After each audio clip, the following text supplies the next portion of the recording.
নমস্কার, শুভ সন্ধ্যা। সবাই কেমন আছেন? নিধিস মম চ্যানেলে আপনাদের সবাইকে স্বাগত। এটা আমার ফার্স্ট ব্লগ।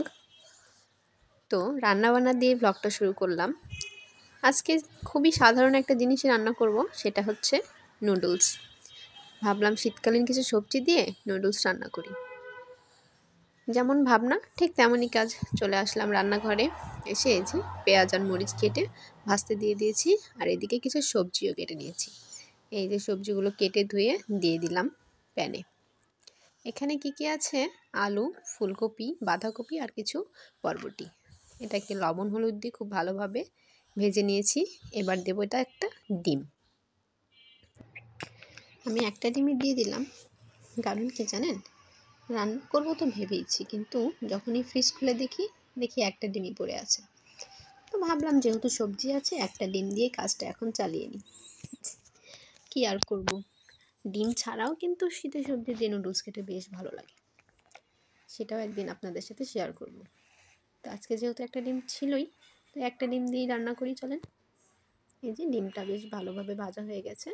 এবার এটা সবজির সাথে ভালো করে মিক্সড করার পালা। এক জায়গায় লেগে থাকলে কিন্তু একজন পাবে আর একজনের কপালে জুটবে না, তাই খুব ভালোভাবে এটাকে মিশিয়ে নিতে হবে। এই যে মিশিয়ে নিলাম, এবার পালা এতে নুডলস দেবার।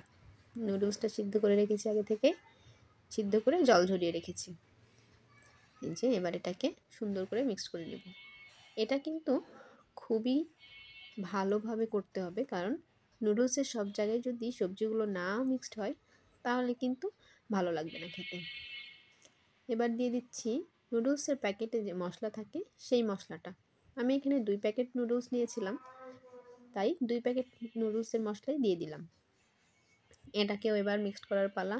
নুডলস মানেই খালি মিক্সড আর মিক্সড। মিক্সড করার শেষে এটার লুক দেখাচ্ছি কেমন হয়েছে। এই যে আমার মশলাটা মিক্সড করা শেষ।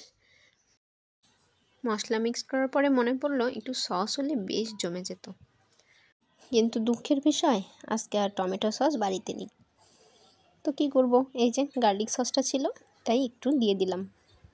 জানেন, আমার না রসুন খেতে খুব বেশি ভালো লাগে। রসুনের আচার, রসুনের সস খুবই প্রিয় আমার। তো দিয়ে দিলাম একটু রসুনের সস, দিয়ে এটাকে মিক্সড করে নিচ্ছি। এই যে মিক্স করা শেষ, এখন আসবে শোস্টপার ধনেপাতা।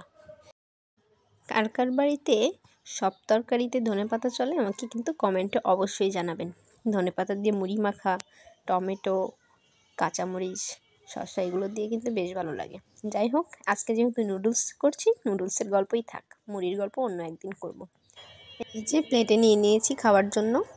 তো আমার রান্নাটা কেমন লাগলো সবাই কমেন্টে জানাবেন। ভালো লাগলে অবশ্যই একটা লাইক করে আমার চ্যানেলটা সাবস্ক্রাইব করে দিবেন। টাটা।